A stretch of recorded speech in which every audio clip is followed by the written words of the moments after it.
Okay. Let's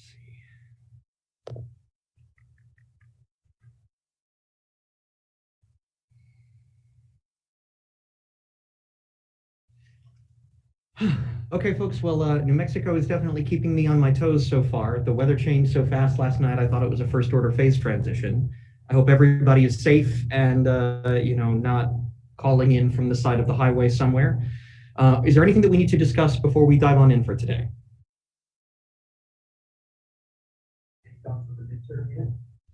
I have vague thoughts on a midterm, but I am so far buried, I don't even know how I'm going to handle this. So digging myself out of this is taking way longer than I thought, especially since we've been getting into the much more interesting material in this class, where I'm not just following along with what Shankar has and I'm sort of reorganizing things. That has taken way more time and energy than I wanted it to. So I'm sorry, I wish I had a better answer for you guys, but I don't think I'm going to have any riots just yet if I don't assign the midterm immediately. Anything else? Thumbs up.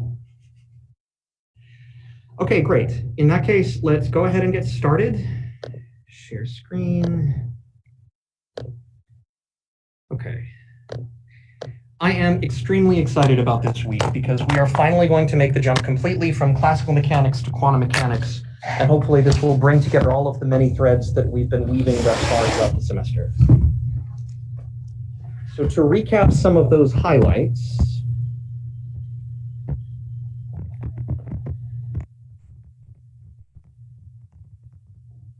so we started off with the theme of linear algebra, and that's because the linear algebra is the natural language of quantum mechanics. And the key ingredients that we built associated with this were, stationary states, i.e. eigenvectors of Hermitian operators. Part of the reason why all of this is so relevant was illustrated by the Stern-Gerlach experiment. That showed very clearly, I think, that some measurements are mutually incompatible.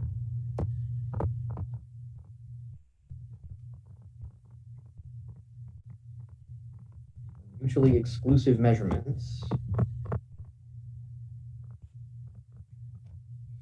And that led to simultaneously diagonalizable versus non-commuting observables.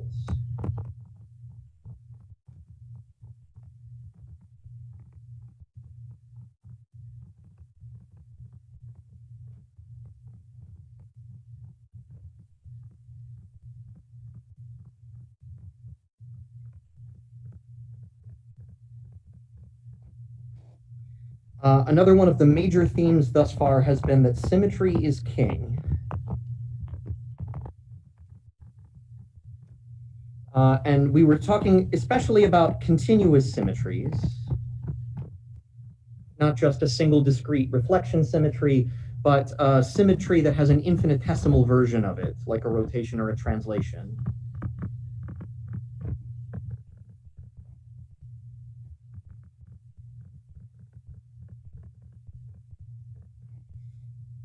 And we saw that from Noether's theorem, this automatically leads to conserved quantities, which are generally called charges, even if they have nothing to do with electromagnetism. And not only is there guaranteed to be a conserved charge, that conserved charge is the generator of the transformation itself.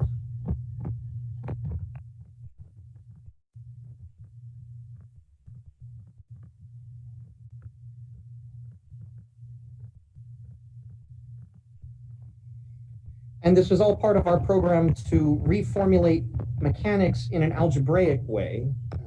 Reformulate.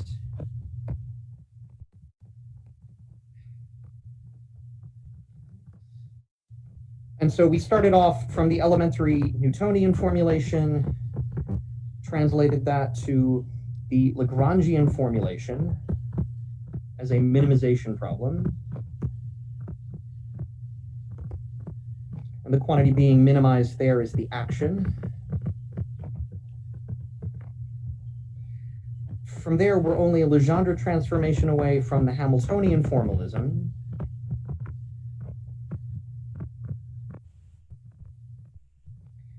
And even the calculus of the Hamiltonian formalism can be subsumed into the Poisson bracket formalism.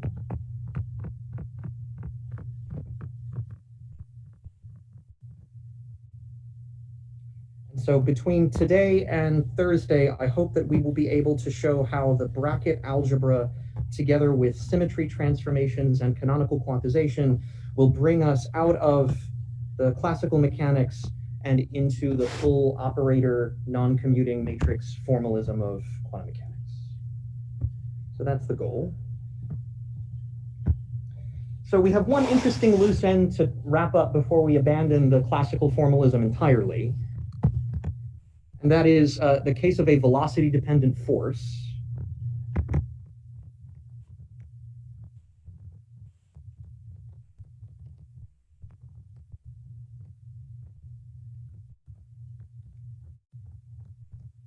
Of which there is one velocity-dependent force, which is especially important, and that is, of course, electromagnetism. So what is the Lagrangian of electromagnetism?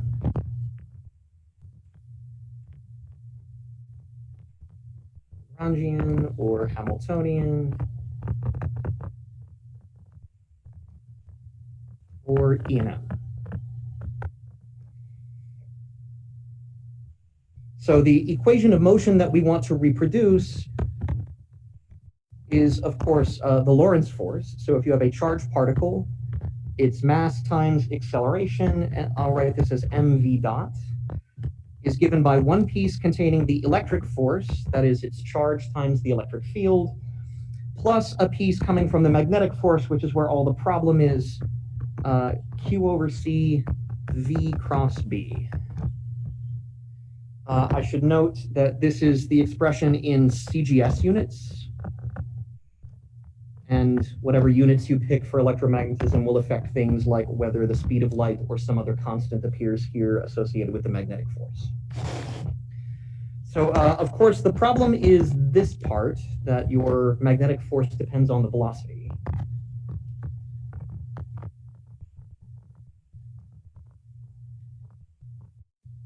And most of the derivations that we worked through previously relied on the assumption that the potential and the force were velocity independent. So we need to revisit some of this.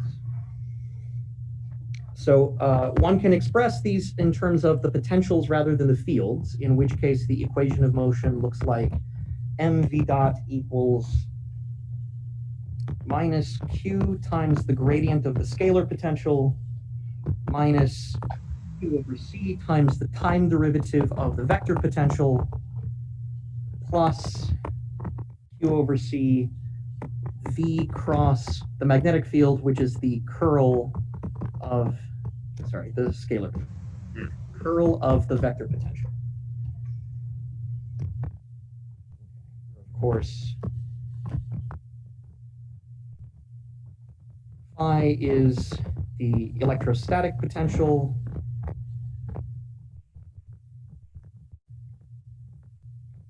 and A is the magnetic vector potential.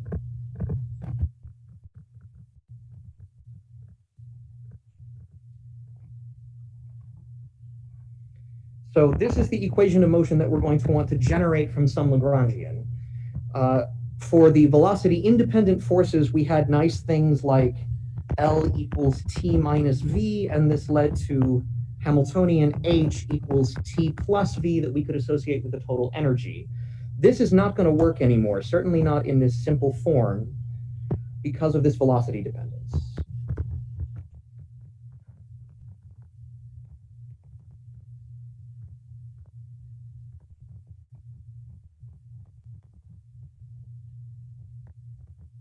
So for the case of E and M, we're back to the drawing board.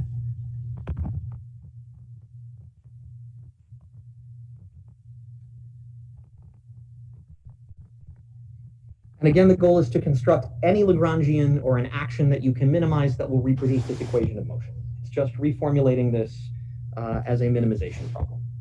So let me state the answer and let's verify that it works.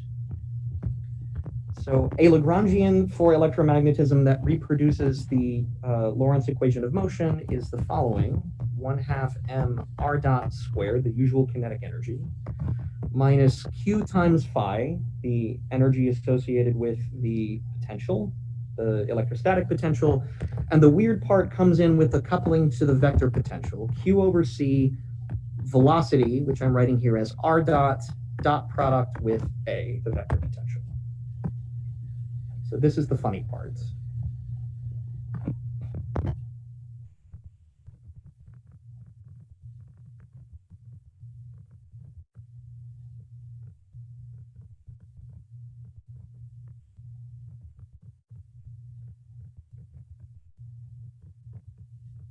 And the claim is that this will reproduce the Lorentz force equation of motion. So let's verify that it does. So the corresponding Euler-Lagrange equations are given by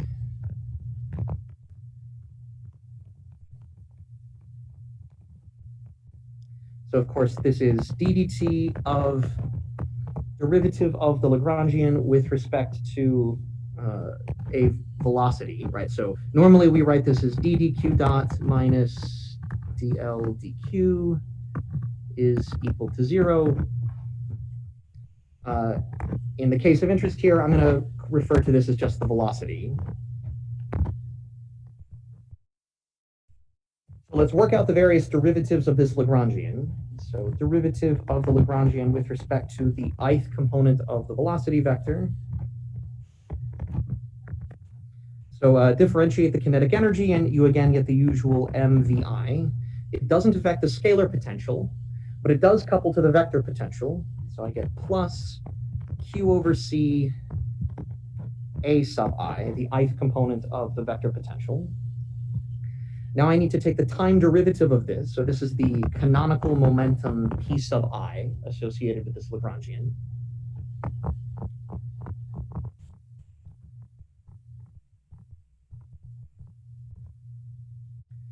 So the force is the rate of change of that canonical momentum. I take the time derivative, I get mvi dot as expected, and I get a piece that comes from the time derivative of the vector potential, ddt of a sub I, and a sub I can depend on time explicitly as well as the position vector r. So there's actually two components to this derivative, one that is the explicit time derivative, and the other one which couples to a time dependence because the position is varied.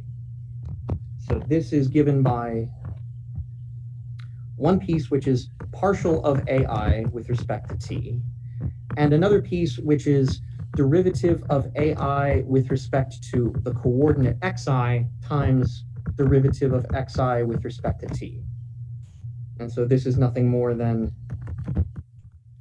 partial derivative plus the dot product of the velocity and the gradient of the vector potential. That's what this summation is here.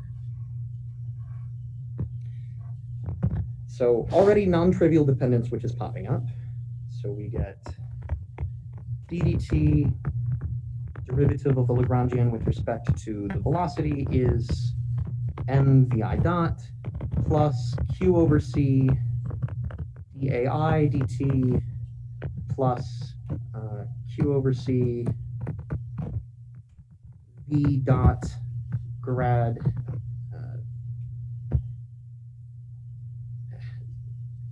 sorry, I need to be careful about how I write this here. This is so notice that the index I here is contracted with the gradient. Okay. Sorry. If I'm being careful, what I should write is this. It's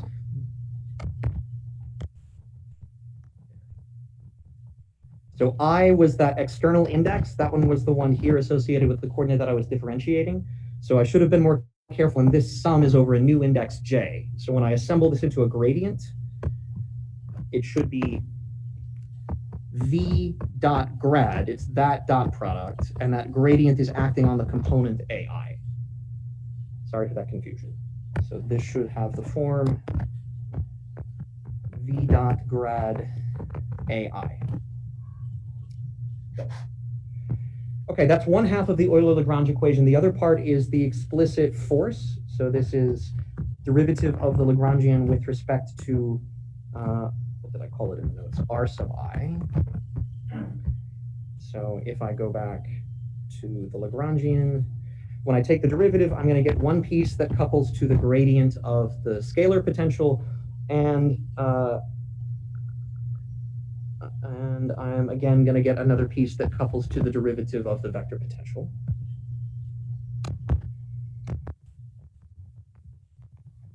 So this is going to give me minus q times the derivative of the scalar potential with respect to r sub I plus q over c. We had the velocity dot product with derivative of the vector potential with respect to r sub I.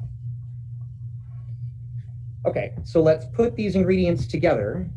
We have this one and this one, so the Euler-Lagrange equations are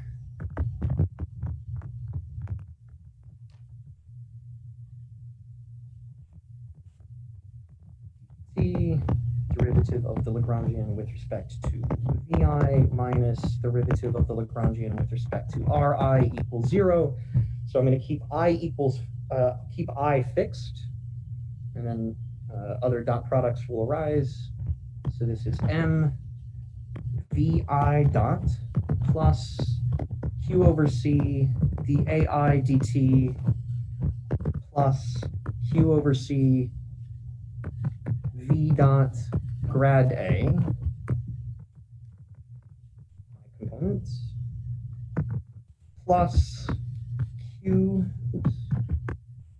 times derivative of phi with respect to ri minus q over c v dot derivative of a with respect to ri equals 0.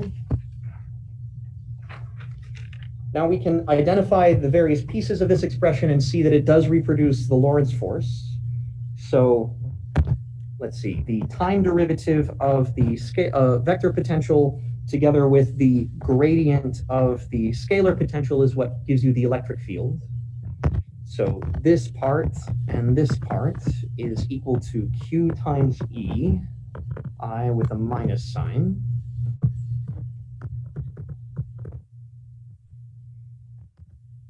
So this is m vi dot minus q e sub I, and the stuff that's left is plus q over c v dot grad ai minus q over c v dot derivative of a with respect to r sub I. This piece may be a little non-obvious written in this form. 0. This is indeed the component of the magnetic force. Okay, so I have q over c. This is v cross curl of a. So if you expand the double cross product using back minus cab rule, keeping careful track of which order you have to put the gradient on, it reproduces the terms above. And so this is minus sign v cross b, I component. So assuming that you verify this and it all works out, which it does, the Euler-Lagrange equation gives you mv dot minus qei minus q over c v cross b, I component equal to 0. And so this does reproduce the Lorentz force. That's all we need to be able to construct a Lagrangian that works, to plug it into classical mechanics and give us the electromagnetic equations of motion. So what we find is that, to repeat, the electromagnetic Lagrangian can be expressed in the form 1/2 mv squared minus q phi plus q over c v dot a. So this is all well and good until you start trying to see the physics in it, and then it gets very confusing because your Lagrangian has units of energy, but this quantity is not physically observable, right? So we already know that the scalar potential and the vector potential are non-unique, that I can add a constant to the scalar potential without changing the value of the electric field, and I can add a pure gradient to the vector potential without changing the magnetic field. So this is a bit unusual because this is not a physical observable. It is not in any way related to T minus V.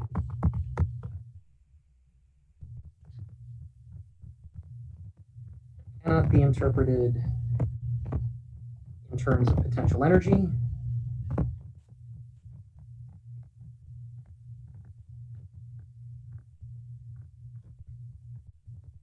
Not even physically observable.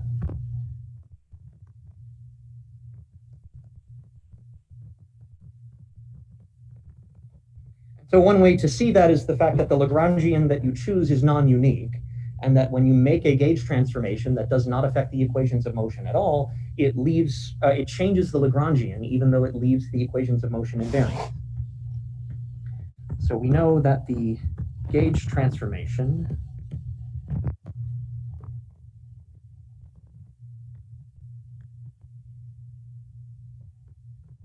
which takes the vector potential and adds to it a gradient of a scalar field, and at the same time takes the scalar potential and subtracts from it in CGS units a pure time derivative, leaves the electric and magnetic fields unchanged, and therefore leaves all of the physics unchanged.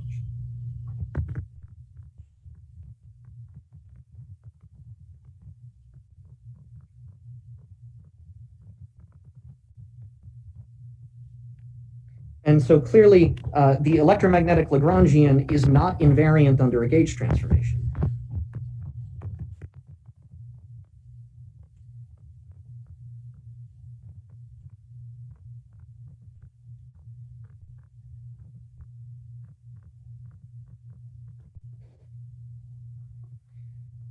But it does transform in a specific way.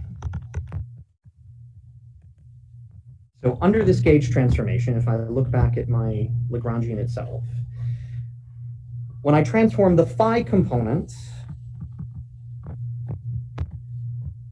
this step here is going to add to the Lagrangian a new term, which is minus q over c df dt,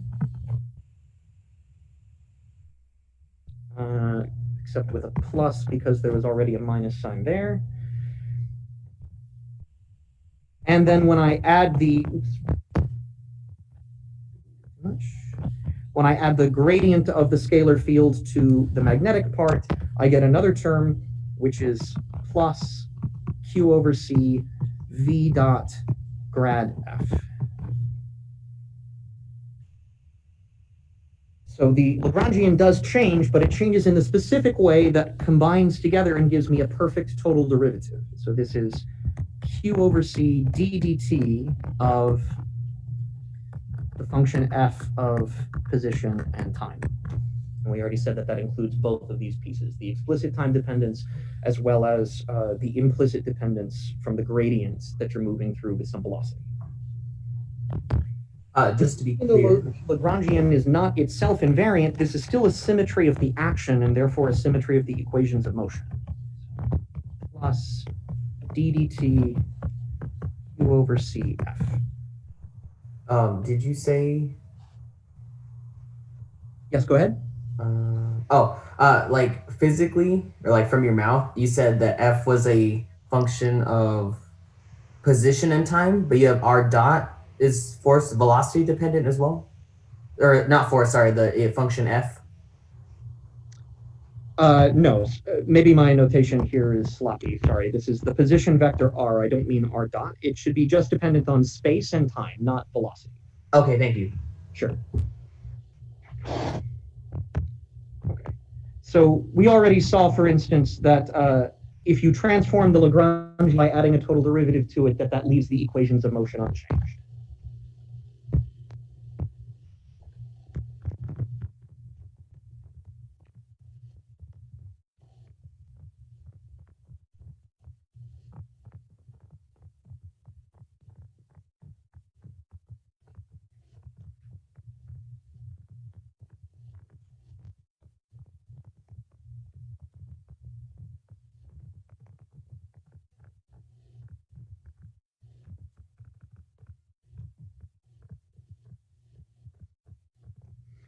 So it works, but you don't have to be happy about it. This is not as physically transparent as the velocity-independent Lagrangians that we've dealt with, but it still works in essentially the same way. We just have to carry around this question of gauge transformation symmetry and know that the Lagrangian that we're writing down is non-unique. So once we accept this, we can move forward and transform this to obtain a Hamiltonian.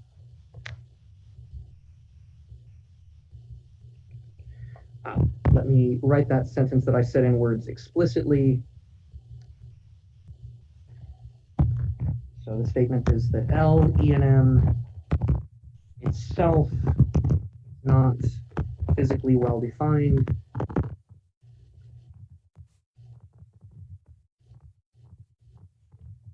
It is only unique after choosing a specific gauge.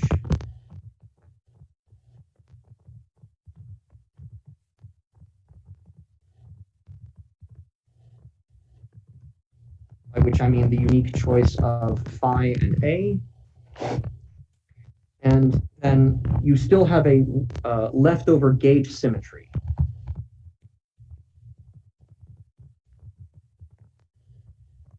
Gauge transformation symmetry. And we already know all about symmetry and its consequences. So because a gauge transformation is a continuous symmetry, Noether's theorem applies to it. And we know that this is going to lead to a conserved charge, which in this case is the actual electromagnetic charge.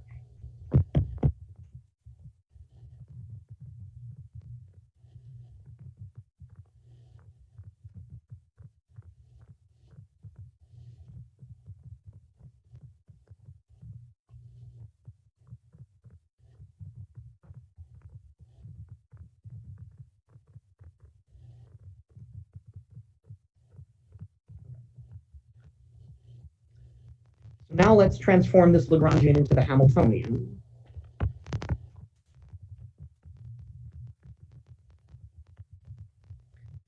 So the Hamiltonian is obtained in the same way by Legendre transformation. So the Hamiltonian for E and M is sum over all of your components, Pi Qi dot minus the Lagrangian of E and M. With our standard Cartesian coordinates, this first line is just P dot V. But we have to remember that the P here is not ordinary momentum. This is the canonical momentum associated with our Lagrangian.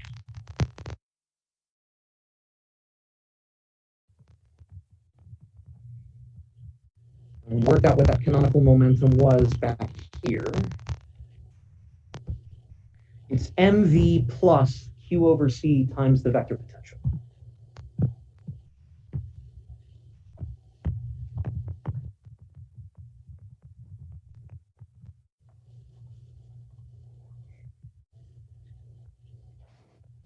So if I plug this back in, the Hamiltonian that I get is mv plus q over ca dot product with v minus the Lagrangian of E and M, which was 1/2 mv squared minus q phi plus q over c v dot a. And so we immediately see that the dependence on the magnetic vector potential cancels out completely, and we get 1/2 mv squared plus q phi, which looks all well and good. It's a little bit cheating because the Hamiltonian is supposed to be expressed in terms of coordinates and momenta instead of velocities. So if I want to write this in a way that I can apply Hamilton's equations to, I need to convert back from velocity to momentum.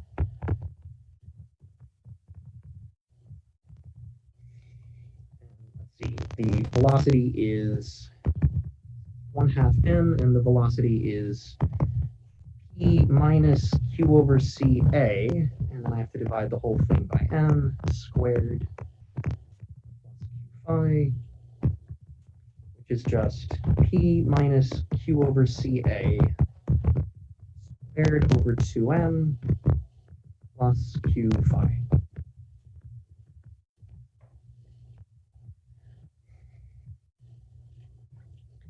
Now, again, we're in the awkward situation where the Hamiltonian itself is still not gauge invariant. The same way that the Lagrangian is not gauge invariant, the Hamiltonian is not gauge invariant, but still the equations of motion are.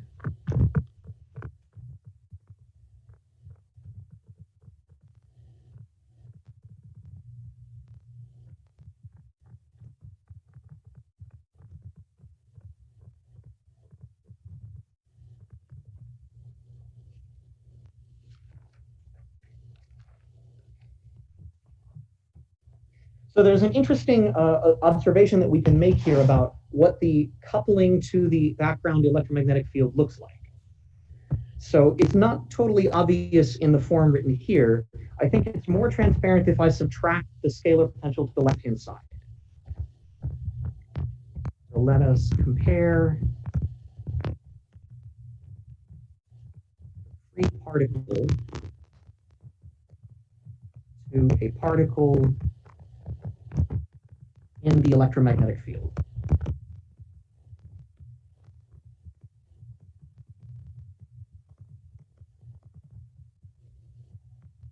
The Hamiltonian for a free particle, which has only kinetic energy, was simply p squared over 2m.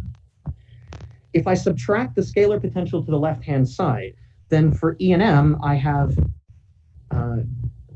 Hamiltonian minus Q phi equals E minus Q over CA squared over 2m.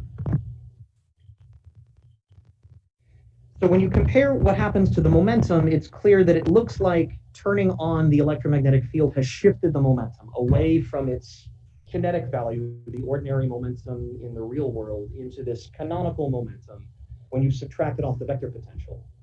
The scalar potential looks like it's just hanging around outside doing nothing, but when I subtract it over to the left-hand side, now it's affecting the energy in basically the same way. You take energy and subtract something proportional to Q, you take the momentum and subtract something proportional to Q. This is a lot more balanced when you write it in relativistic four-vector notation.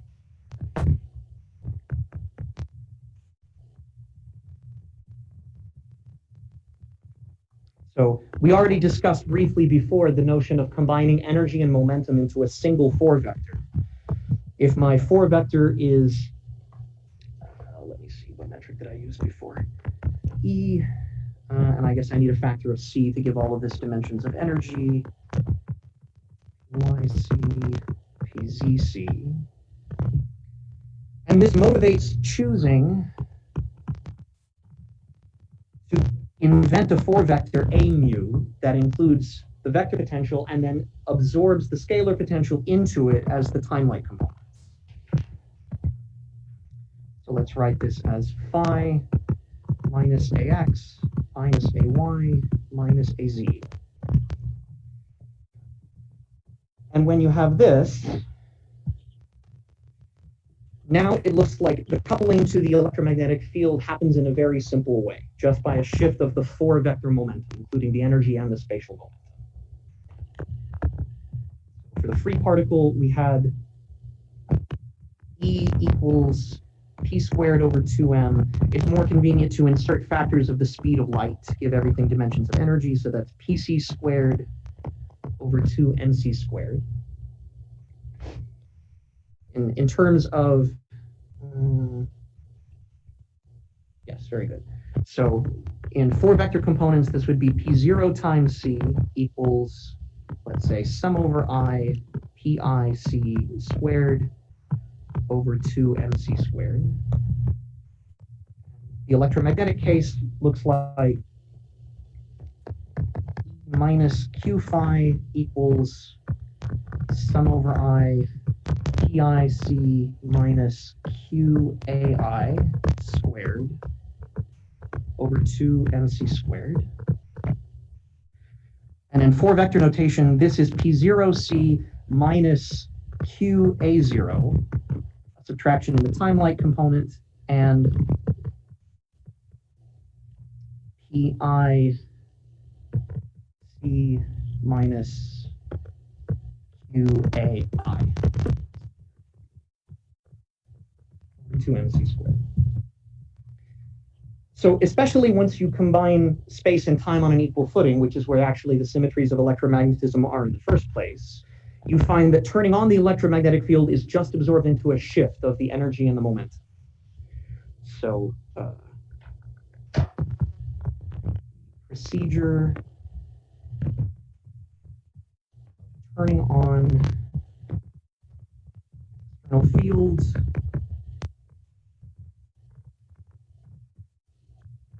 by a gauge-dependent shift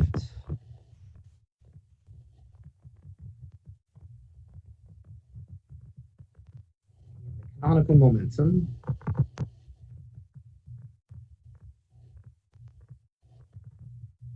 So this is P mu goes to P mu minus Q A mu, is referred to as minimal coupling.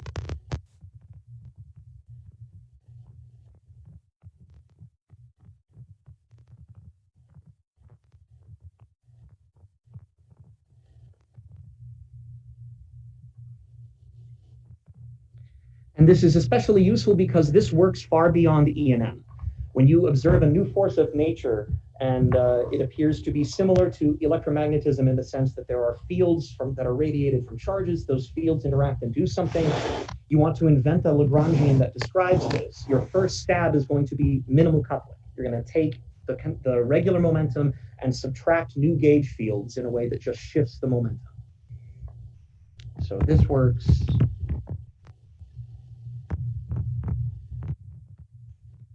for other forces of nature too.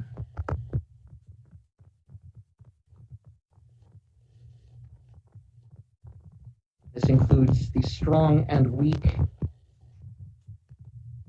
nuclear forces.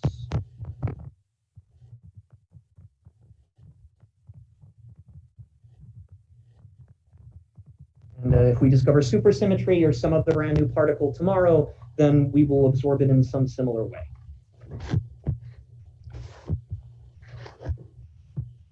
So this procedure of minimal coupling is also deeply related to the gauge symmetries.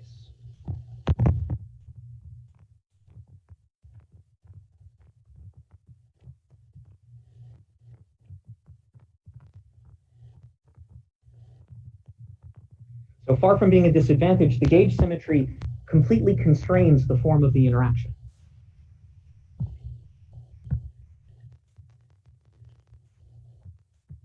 So specifying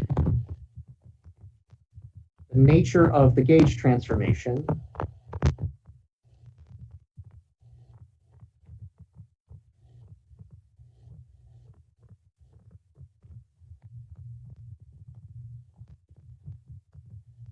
that specifies the form of the Lagrangian itself. In this case, the gauge transformation is a scalar gauge transformation. There's no internal degree of freedom that's being rotated among. So this unitary transformation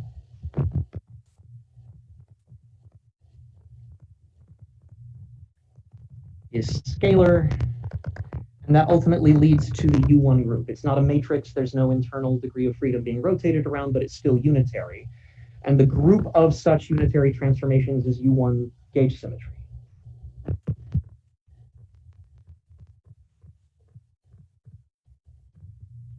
And this gauge symmetry, together with minimal coupling, uniquely specifies the structure of the electromagnetic Lagrangian. The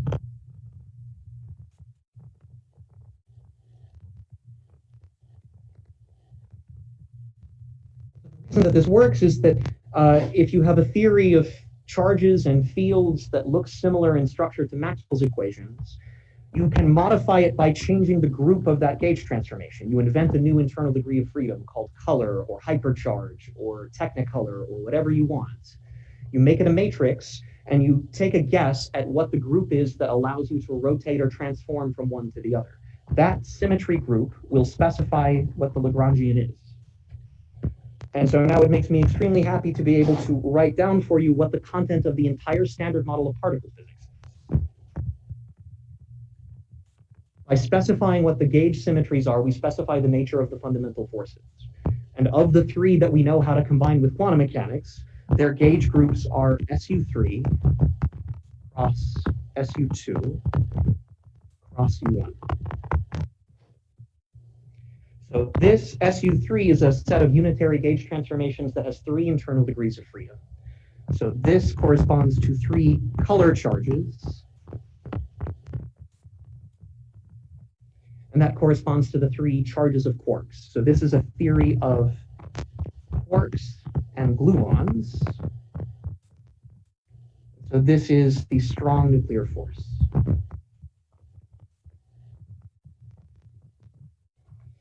It's a little bit of an oversimplification because of electroweak symmetry breaking, but it is mostly correct for me to say that U1 is exactly E and M as we just described.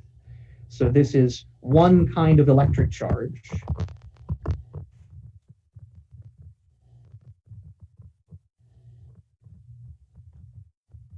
You can have positive electric charge, negative electric charge, but it doesn't come in different axes. And so this is a theory of electrons and photons. And SU2 is the weak nuclear force. So this is something like a rotation that turns electrons and neutrinos into each other. And we know that there's a lot that is missing from the standard model of particle physics, that there has to be dark matter, there has to be other things out there that we have not yet discovered. And when we do, we're going to take the standard model of particle physics and augment it with something new. And so the Lagrangian of a grand unified theory that includes everything we know plus all the stuff we don't know will involve the standard model and your new favorite gauge group.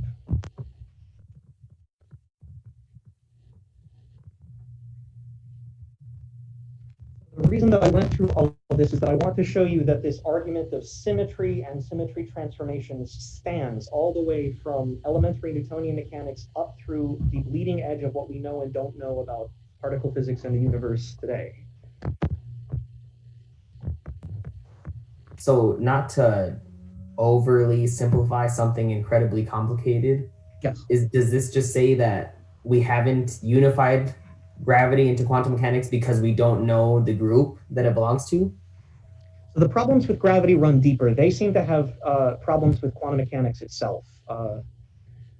There's a delicate balance of how to cancel infinities associated with quantum mechanics. Once you have quantum field theory with the Heisenberg uncertainty principle together with E equals mc squared in a relativity, things become very complicated, and we know how to reconcile that for particles that have spin 1 or less.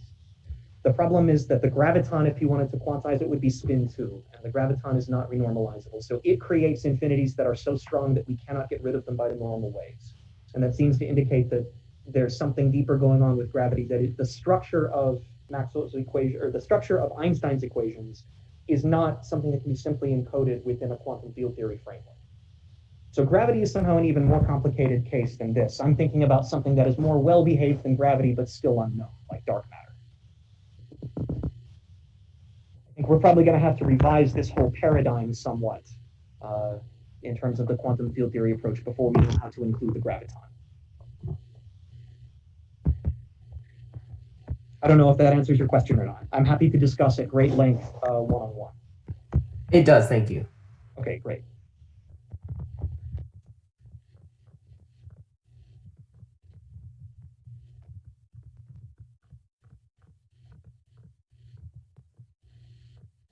The point of all of this was that symmetry and its consequences are a broken thread from elementary Newtonian mechanics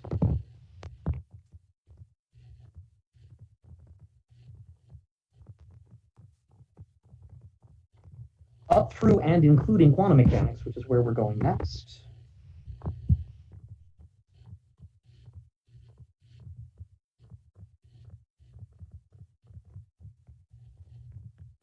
And up to the very edge of what we don't know about particle physics.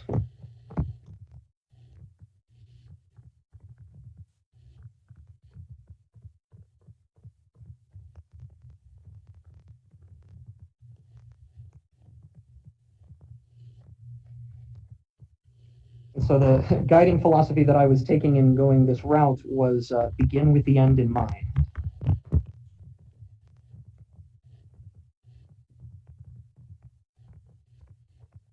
Actually, a quote that I will never forget from my high school English teacher. She was talking about structuring your writing, that you begin the writing with the conclusion and the end in mind, but it applies far more generally than that. So rather than give you siloed pieces that then have to be deconstructed when you learn quantum field theory, and the next layer on top of it, I wanted to show you the ingredients that stand all the way through. Okay, any questions on this before we talk about wave-particle duality and how to abandon classical mechanics in favor of quantum mechanics?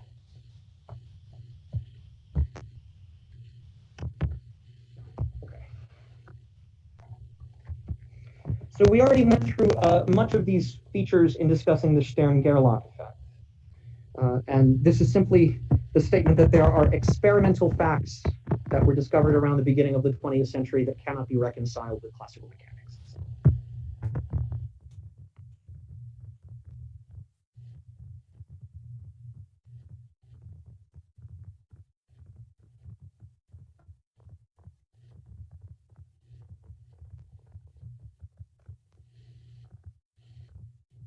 Like it or not, this is what reality gives us. We've already discussed the Stern-Gerlach effect,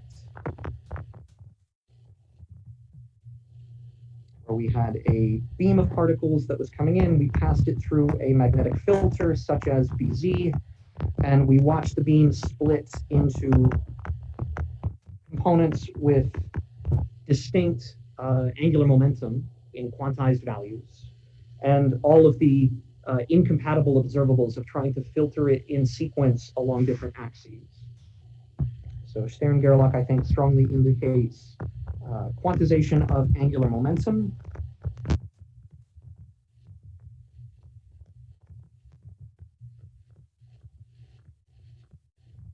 And non-commuting observables.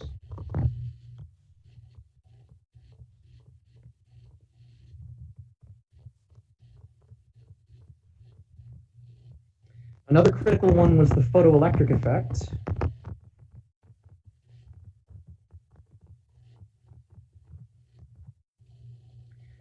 which in essence consists of a slab of metal with a voltage applied across it.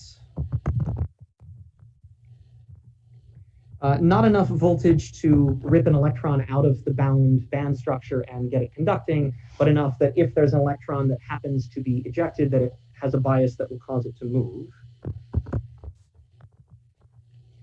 And the photo part comes from taking a light bulb, the reason that I'm not an artist. And the photon comes in, and the photon kicks electrons out of the band structure, and then the voltage causes them to flow down the wire, and you measure the amount of current. The critical observation was that, of course, the current produced by the light depends on the intensity of the light. The part that was not at all obvious was that it depends on the color of the light. I mean that in a outside the visible spectrum sense. This showed that the energy coming from the light bulb depends on the frequency, and that if the frequency is too low, no amount of intensity will ever produce any current. But if the frequency is above a certain threshold, then even a little bit of intensity will always produce some current. So this is the indication that the electromagnetic field is quantized, that it carries energy in discrete units.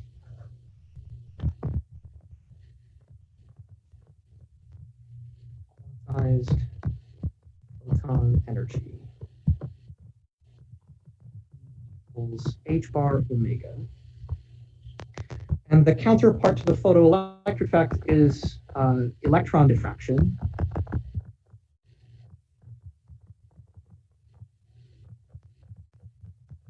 If the photoelectric effect is telling you that something that you know is a wave like light also behaves like a particle, electron diffraction shows the other. It is essentially a version of the double slit experiment, in which an electron comes in, and then as measured on a screen, you see an interference pattern that is produced. There's a maximum, and then a dip, and then the periodic other maxima. which seems to imply that the electron came in as a wave, and it can only produce this interference pattern, especially the minima, where you are actually subtracting the amount of energy that arrives at a certain point compared to your classical expectation. That's only possible if the electron propagates by a wave. Wavelength of a single electron. That single electron is important because you could argue that perhaps you have a beam of electrons that is all interacting collectively, and maybe there's some wave behavior there. But no, if you dial down the intensity of your electron beam so that one electron is coming through at a time, it is interfering with itself. So this wave is somehow associated with each individual electron. And that builds up this final state distribution probabilistically. So this is a probability distribution. So in my mind, this is the counterpart that says particles behave like waves. It's easy to draw the electron diffraction case as if it was a single slit. In reality, it was a beam of electrons on a crystal. You need something that has a small enough spacing to actually resolve the wave nature of the electron. And the important part of this was the determination of the electron momentum in terms of its wavelength in terms of its momentum. So this is the de Broglie wavelength lambda equals h over p, or equivalently your wave number k, which is 2 pi over lambda, is equal to so this is 2 pi over h. I'm used to writing it p equals h bar k. That's what I'm trying to get here. So this is 2 pi over lambda times 2 pi over lambda is momentum. Sorry, I don't know why I'm botching this so badly. H over 2 pi is the reduced Planck's constant, and the wave number is 2 pi over lambda. There, that's what I was trying to say. These are just sort of canonical examples. There are many other historical experiments that played a critical role that I don't need to go into in further detail, especially black body radiation.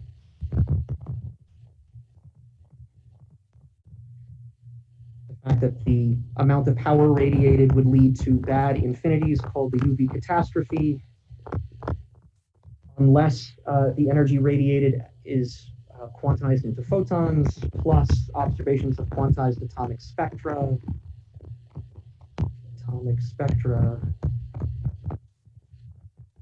plus many others. So let's unpack some of this, the inescapable challenges to classical mechanics.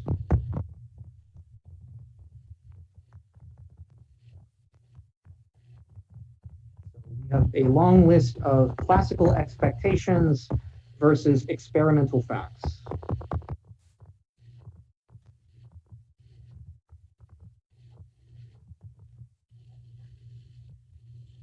So the first is that in classical mechanics, particles are different than waves. So particles are localized in space and time,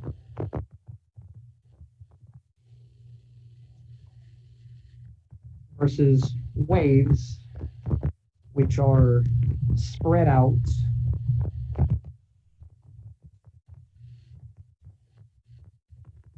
over a region of space and time.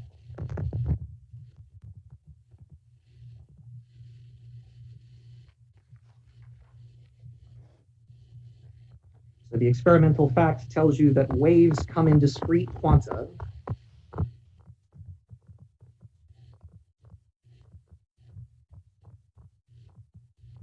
with particle-like properties.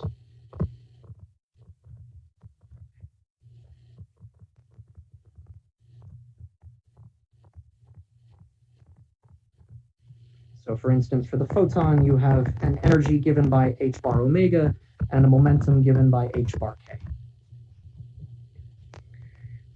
And the counterpart is that individual particles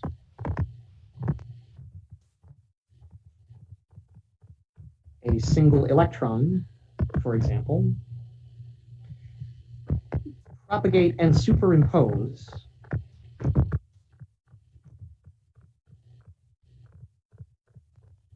like waves.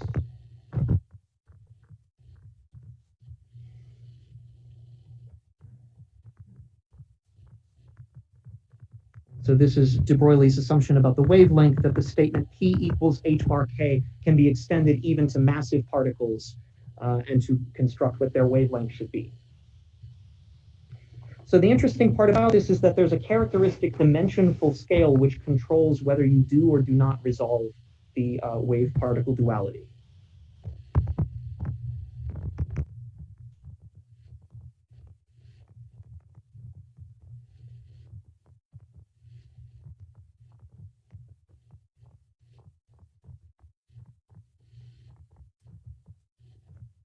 Controls and experiments ability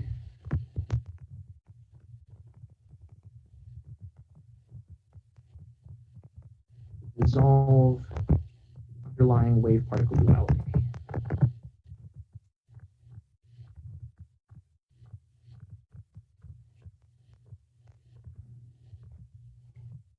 So I think it's worth taking a few minutes to discuss h bar in some detail.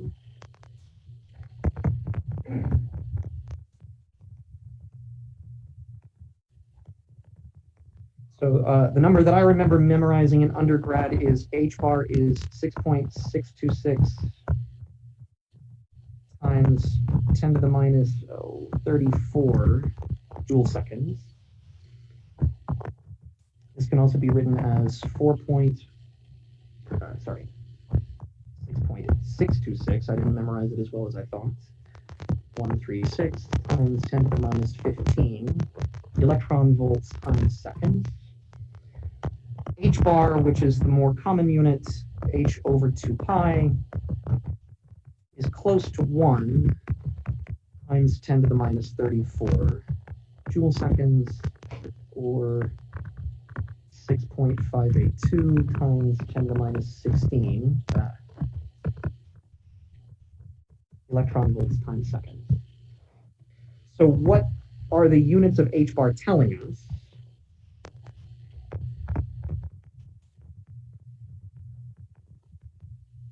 So the units are joules times seconds, which means that h bar is the natural unit of energy times time. It's also worth noting that the dimension of the Lagrangian is energy. So the integral of the Lagrangian over time has units of h bar. So that is the unit of the action S, integral of the Lagrangian over time.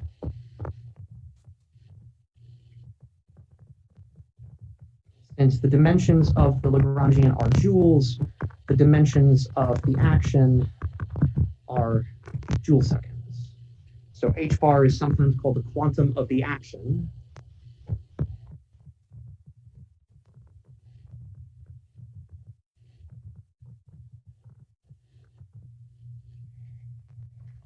But the same set of units can be expressed in a number of different ways. So for instance, I can take that joule second and unpack it into kilogram meter per second times meters. Dimensions of h bar are joule seconds. And in terms of kilogram meters per second, that looks like mass times velocity. That's a momentum. And meters are, of course, a unit of position. So h bar is also the unit of momentum times position. It's also the units of angular momentum times angle.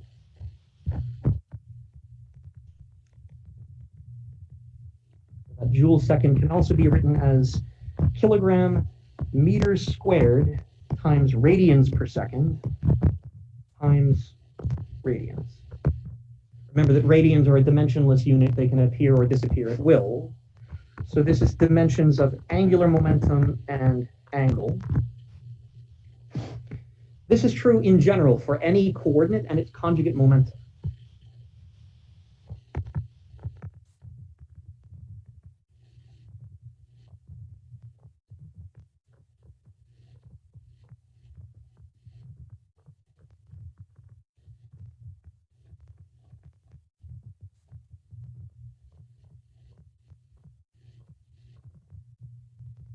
So what are the dimensions of a canonical momentum?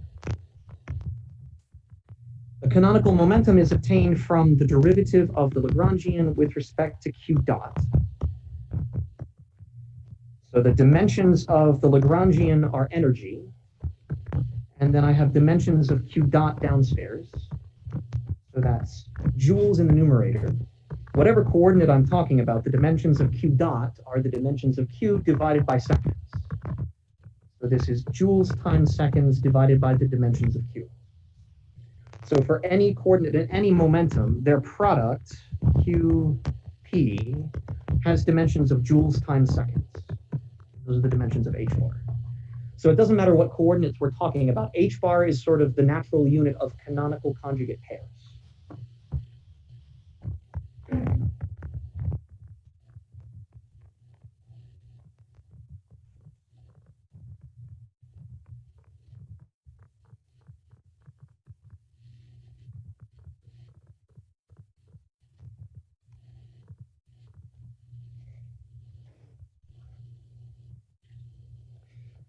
One handy trick is to combine h or h bar with the speed of light c.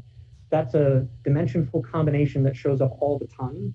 And it's easy to set those units in units that are naturally the energies and the lengths of atomic physics or nuclear physics or whatever other problem you're interested in. So hc or h bar c occurs frequently and is useful.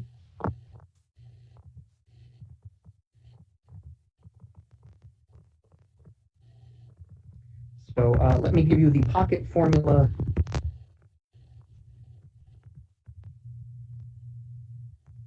H bar C together is approximately 200 electron volts times nanometers. And if I convert that to particle physics scales, then this is approximately 0.2 giga electron volts times femtometers. This statement is true to 2 significant figure accuracy.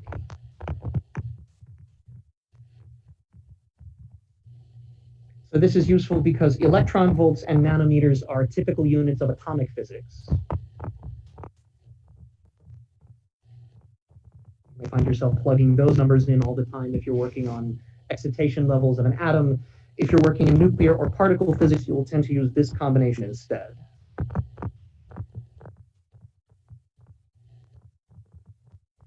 But the more common choice is to take these combinations and define them to be 1. These are sometimes called God's units. So if I periodically forget to insert factors of h bar and c throughout a calculation, this is why I'm always setting them to 1 in my head. In God's units, GeV and femtometers are equivalent units. Length and energy are measured in the same units. So you would measure energy in units of GeV, and you would measure length in units of GeV to the -1. And you would use a relationship like this to convert them. And that's super convenient because 0.2 is 1/5. So this is just an aside.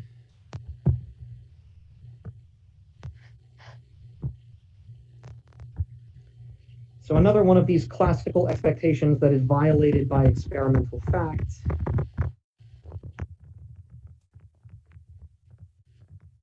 is the notion of simultaneous observability.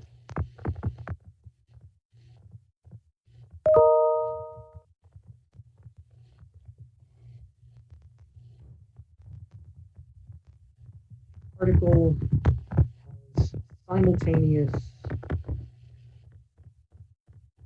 well-defined properties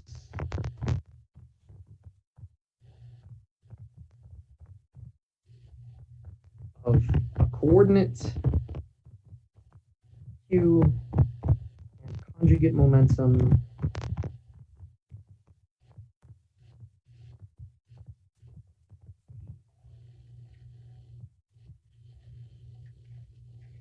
whereas experimentally we find that these things do not commute with each other.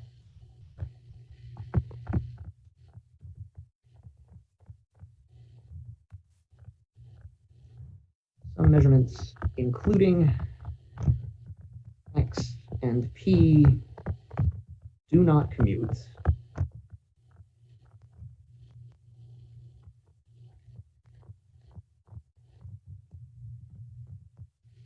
and are not simultaneously observable.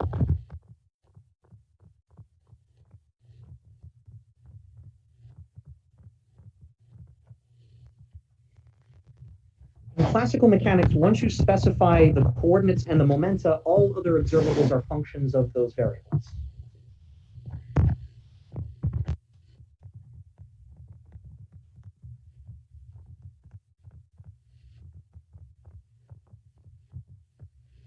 Omega of P and Q are determined by the two n variables Pi and Qi.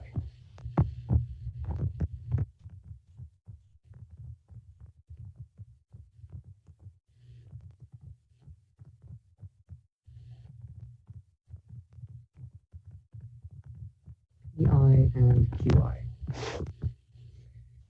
But because of wave-particle duality, if a particle is a wave, it takes an infinite number of degrees of freedom to specify it, because it is delocalized over all space.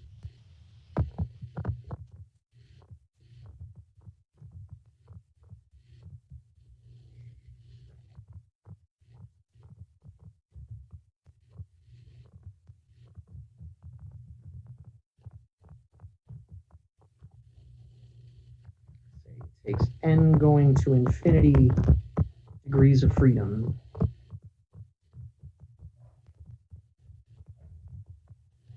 fully specify state of a system.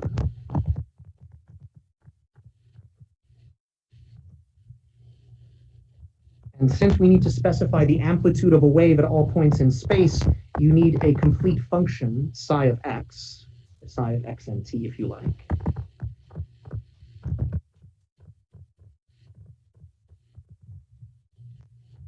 And we've already seen that a function can be represented as a vector in an infinite dimensional space.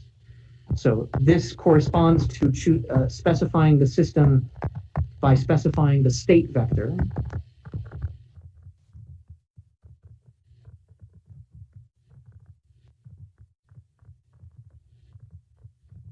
Position representation psi of x equals the projection of that vector onto the localized delta function state at x.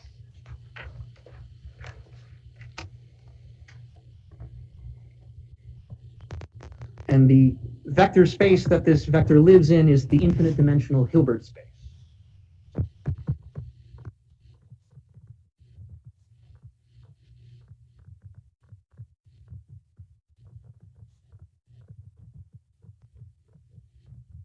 AKA a function space with well-defined norm.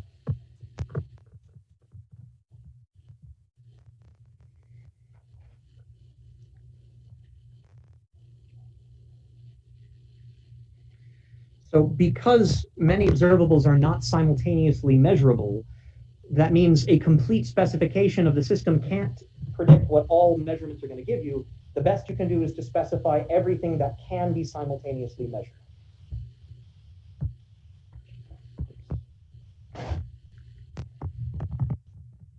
Since only certain properties can be measured simultaneously,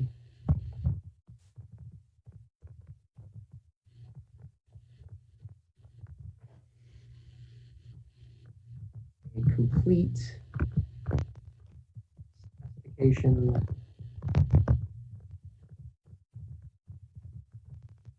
the state of a system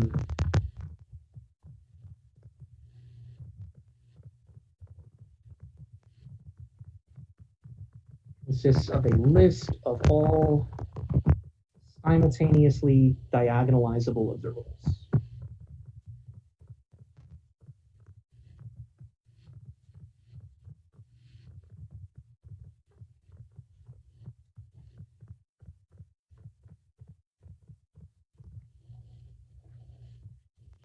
And the flip side of this is that for observables that are not commuting, if I prepare a system in one state and I try to measure an observable that does not commute with it, I cannot predict the outcome of that measurement. It does not have a well-defined property with respect to that observable.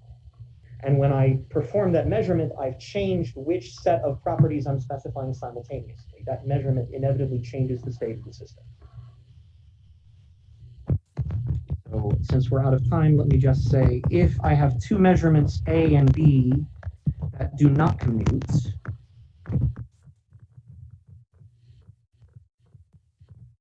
and if I prepare the system with a well-defined property under A, this means that it's in a stationary state of the observable A. So this is an eigenvalue problem of the following type. Then measurements of B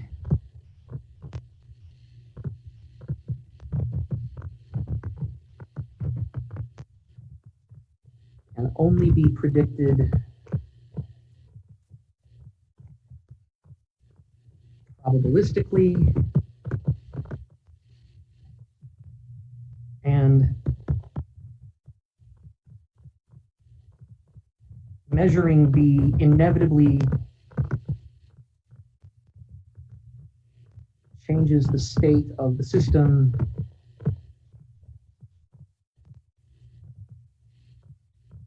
away from the state A. And so this is this infamous problem of the collapse of the state vector, to the extent that it is a problem.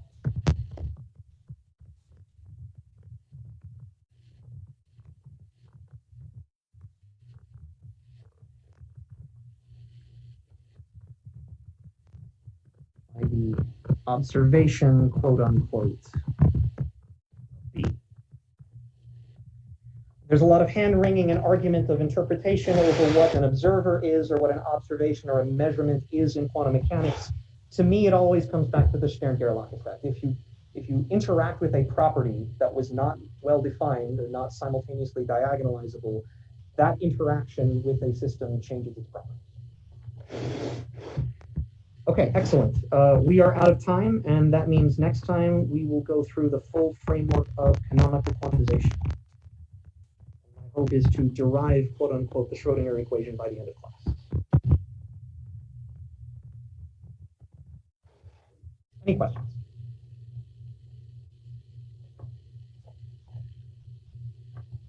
Okay, if not, thank you very much. Everybody stay safe out there. Thank you, Professor. Thank you.